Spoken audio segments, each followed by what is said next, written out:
안녕하십니까 애청자 여러분, 놀라운 부동산 놀부입니다. 자, 어제 인수위의 발표 이후에 민주당에서 인수위 입장을 수용하는 그러한 비슷한 내용으로 발표를 했습니다. 어쨌든 4월 중에 결과가 나올 것 같으니까 우리는 주목을 하고 관심을 두고 주목하고 있어야겠죠.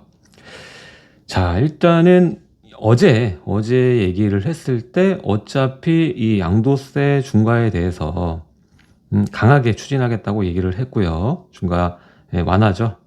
중과 완화를 해서 추진하겠다고 얘기했고, 자, 이게 이제 4월부터라고 얘기했던 것이 보니까 여러 가지 이 설이 있었어요. 여러 가지 설이 있었고, 어제 제가 설명드릴 때 5월에 들어가게 되면 소급 적용까지 얘기를 들었는데, 다 그건 추진 전에 카더라니까 막상 발표가 될 때까지 여러분들 기다리셔야 되는 거고, 아무튼 이번 기사 내용을 보자면 민주당과의 그 협의점을 찾아서 4월부터 즉시 시행할 수 있도록 추진을 하는 거고, 만약에 이게 받아들여지지 않았을 경우 5월에 정권을 잡고 시작될 때 다주택자 양도세 중과 배제를 한시적으로 하는 것을 당장 추진하겠다, 이렇게 얘기를 한 것이거든요, 시행령으로. 자, 어쨌든 간에 지금 결은 똑같아요. 정치적으로 우리가 생각을 해봤을 때 어차피 할 거면 잡아야겠죠, 민심을.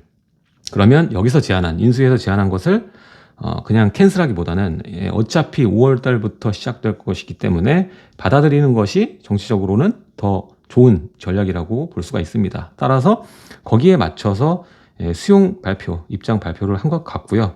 자, 어쨌든 이 부동산 특위를 확대한 다음 4월 중에 당론을 낼 예정이다라고 하니까 4월 달 중순 말 이 정도에는 확정적으로 나오겠죠. 일단은 입장 발표를 수용으로 발표했기 때문에 정치적인 계산적으로 봤을 때는 가장 최선의 선택을 했다, 이렇게 보면 될 것 같습니다. 자, 기사 내용을 보면요, 더불어민주당 지도부가 다주택자 양도세 중과와 관련해 대통령직 인수위원회의 1년 유예안, 여기에 대해 긍정적인 입장을 연일 강조했다. 그리고 현 정권의 정책 실패를 인정하고 그리고 이를 반성하겠다는 취지로 보인다, 이렇게 기사 내용이 나왔습니다. 자, 이게 아쉽다고 얘기 나오는 부분이 이제 왜 2년 공약을 해놓고 1년이냐, 이렇게 얘기를 나오고 있습니다. 1년이란 기간은 너무도 짧긴 합니다. 제가 기존에서도 말했지만 이게 이재명 대통령 후보가 그때 당시에 1년 얘기를 두고 또 시간차를 두고 줄이는 거죠. 6개월 그리고 3개월 해서 중과 유예를 좀 더 빨리 벗어나려면 빨리 팔 수 있도록 6개월간의 시간을 주고, 나머지는 사실 유명무실하다, 제가 이렇게 설명을 드렸던 것 같은데, 1년에 대한 기간은 굉장히 짧습니다. 또 이거를 왜 짧다고 봐야 되냐면, 어차피 이 양도세 중과 다주택자는 본인이 거주하는 집은 한 채 혹은 없을 거 아니에요. 따라서 다 임대가 들어가 있는 물건이란 말이죠. 자, 그래서 임대가 들어가 있는 물건이기 때문에 임대가 껴진 상태로 시장에 나와야 되는 물건이라는 거죠. 그리고 팔아야 되는 기간도 문제예요. 일단 6월 1일을 기점으로 이제 세금이 확정이 되기 때문에 이전에 팔아야 가장 좋은 효과를 볼 수가 있겠죠. 어차피 팔려고 마음을 먹는다면. 그렇다고 치면 4월 중에 당론이 나온다고 쳤을 때 결국에는 5월 이 한 달이라고 봐야 되거든요. 이게 바로 당장 나오면 2달의 시간이겠지만 중순 정도 가봐야 좀 알지 않을까, 이렇게 생각이 들고요. 나오더라도 2달밖에 안 되고, 그리고 한 달일 가능성이 높습니다. 근데 한 달에 물건이 거래가 될까요, 여러분들? 안 된다고 봐야죠. 물론 이제 꼭 파셔야 되는 분들, 이번 양도세 중과 배제 완화, 요거를 활용하실 분들은, 활용해서 이번 올해 세금 확 줄여보고자 하는 분들은 이때 좀 물건이 많이 나올 수가 있죠. 그래서 이때가 어떻게 보면 물건이 제일 많을 시기다라고 봐도 무방할 겁니다. 이때가 가장 물건도 많고 좀 물건 가격이 꺾이는 확실한 이 매수자 우위 시장, 이게 나올 수 있는 가장 최적화된 시간이다, 우리가 이렇게 볼 수가 있는 것이거든요. 자, 따라서 이번 확실해지죠. 5월부터는 어떻게 해서든 강하게 추진한다는 얘기가 나왔기 때문에 이 다주택자 지금 주택 여러 개를 보유하고 있는 분들은 이제 결정을 해야 될 시간입니다. 계산을 해야 되고요. 그래서 미리 확실한 것들을 받아들이고 내가 가진 포지션, 물건, 자산들을 체크를 해서 가장 덜 오른 것이나 그리고 혹은 이것들을 매도를 해서 뭐 상위주택으로 가실 분들은 미리 전략을 세워야 되는 얼마 남지 않은 촉박한 시간이다. 우리가 이렇게 볼 수가 있는 것입니다. 다만 기간이 너무 짧죠. 1년이라는 시간 너무 짧습니다. 물론 추후에 이게 유예가 더 길어지면서 계속 유예 하다가 나중에 폐지 이렇게 수순을 밟을 거라고 지금으로선 예상이 되지만 일단에 주어지는 시간은 이렇게 주어지기 때문에 1년 안에 우리가 어떠한 영향을 받을까 이게 가장 중요한 부분이겠죠. 근데 이도저도 아니게 될 확률이 굉장히 커 보인다. 제가 생각할 땐 그렇습니다. 그래서 이번 또 6월이 지나가게 되면 지금 다주택자가 물건을 크게 가격을 낮추면서 매도할 상황은 아니라고 보이거든요. 어차피 어제도 얘기 드렸지만 일반 과세 돼도 세금 많이 냅니다. 그렇기 때문에 초반에만 효과를 어느 정도 보이고 시간이 가면 갈수록 큰 효과를 보기는 어렵지 않을까라는 생각이 듭니다. 물론 이 1년이 끝나는 시점에 또 유예를 연장하는 선택을 한다라면 또 시장의 다른 판도로 흘러갈 수 있겠지만 지금 당장 나와 있는 이 정책적인 구조만을 봤을 때는 최초의 시기에 어느 정도 효과가 있고 또 마지막 1년이 끝나는 시점에 어느 정도 효과가 있는 그 정도의 효과를 예상해 볼 수가 있다. 그렇게 우리가 보면서 전략을 세우자면 이 시점에 맞춰서 효과를 가장 크게 받을 부동산이 뭔가 어제도 말씀드렸지만은 중저가 단지들을 중심으로 좀 보시면 좋을 것 같고요. 이때가 좀 저렴하게 매수할 수 있는 기회니까 이때 매수할 여력이 있으신 자본이 있고 지금 임차로 거주하고 계신 분들은 이번 기회를 잘 살리는 것이 좋아 보이고요. 이 기회를 잘 살리기 위해서는 여러분들 어차피 다주택자들이 저렴하게 팔 겁니다.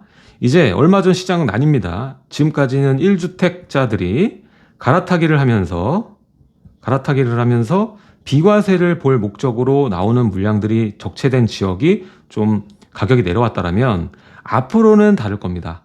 앞으로는 이 다주택자들이 6월을 기점으로 해서 확정 전에 내놓을 물건들 그 중저가 단지들이 또 1주택자들과 맞물려서 서로 경쟁하면서 물건들이 나오게 되기 때문에 요 중저가 단지에 그 임대가 껴져 있는 임차 구성이 되어 있는 물건을 여러분들이 주요하게 좀 저렴하게 살 수 있고 매도자 우위로 확실하게 살 수 있는 시장이라고 파악을 하시고 접근을 하셔야 된다. 이렇게 말씀을 드릴 수 있겠습니다.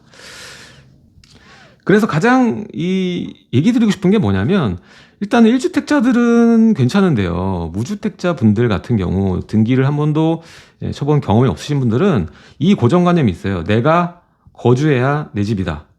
요거를 가지면 이번 기회에 살리기 어렵습니다. 그냥 저렴할 때 미리 소유하고 선점하고 추후에 들어가는 전략.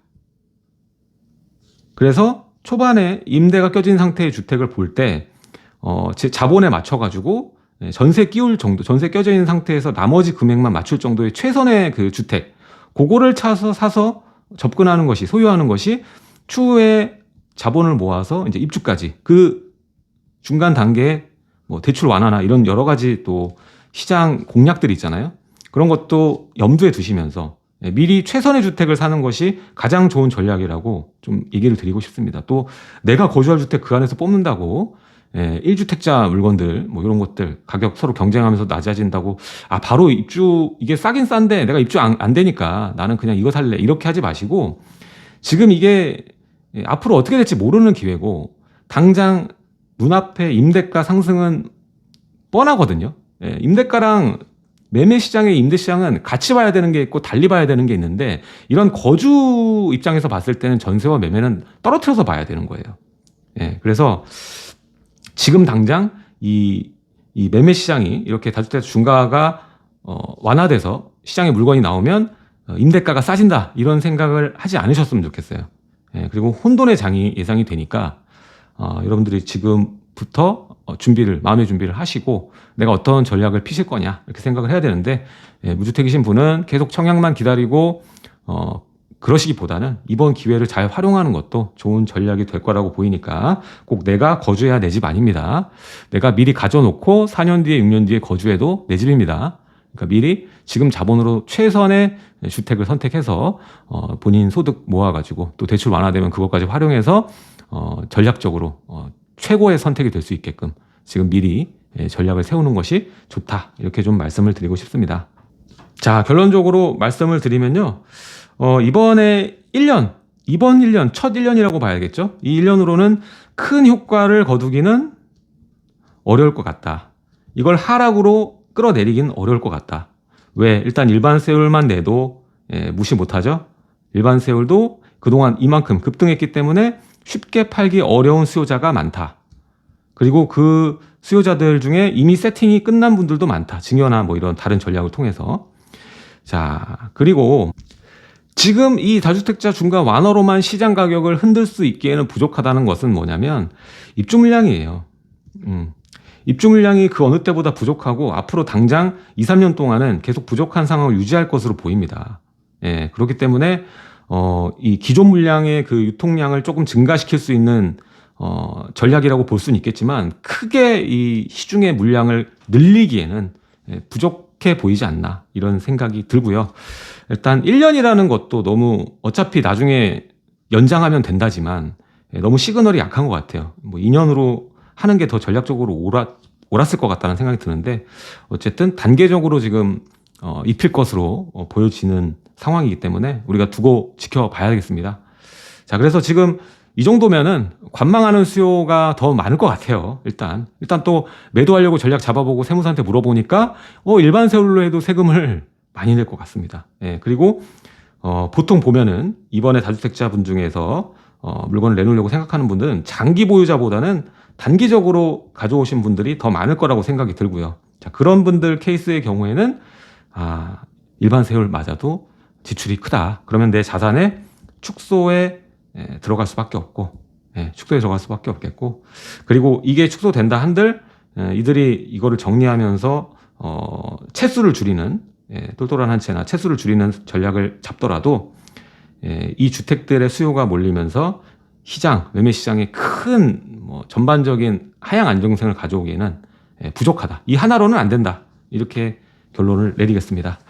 자, 일단은 이게 할 말이 많아요. 다주택자 양도세 중과 완화에서 할 말이 많은데 오늘은 뭐 기사 내용 토대로 이 정도만 하도록 하고 오늘 뭐 주요 내용은 민주당도 지금 전략적으로 정치적으로 판단하고 수용의 의사를 어느 정도 내비쳤다. 그리고 당론을 내겠다. 이렇게 얘기를 했기 때문에 첫 번째 스텝으로는 어차피 5월 하든 4월 하든 하긴 한다. 우리가 이렇게 결론을 내리면 될 것 같고요.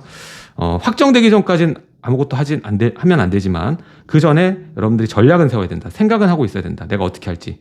그거를 좀 확실히 얘기해 보겠습니다.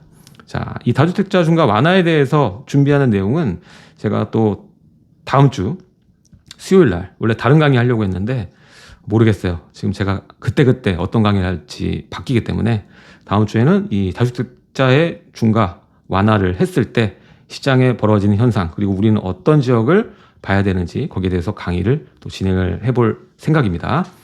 자, 하단에 좋아요와 구독하기 눌러주시고요. 강의 신청하실 분들은 밑에 첫 번째 고정 댓글 있어요. 제가 남기는 고정 댓글에 링크를 남겨둘 테니까 가서 신청해 주시면 되겠습니다. 자, 오늘 여기까지 놀라운 부동산의 세로로 보는 속보 영상이었습니다. 다음에도 새로운 영상도 가끔 올리겠습니다. 지금까지 시청해 주셔서 감사합니다.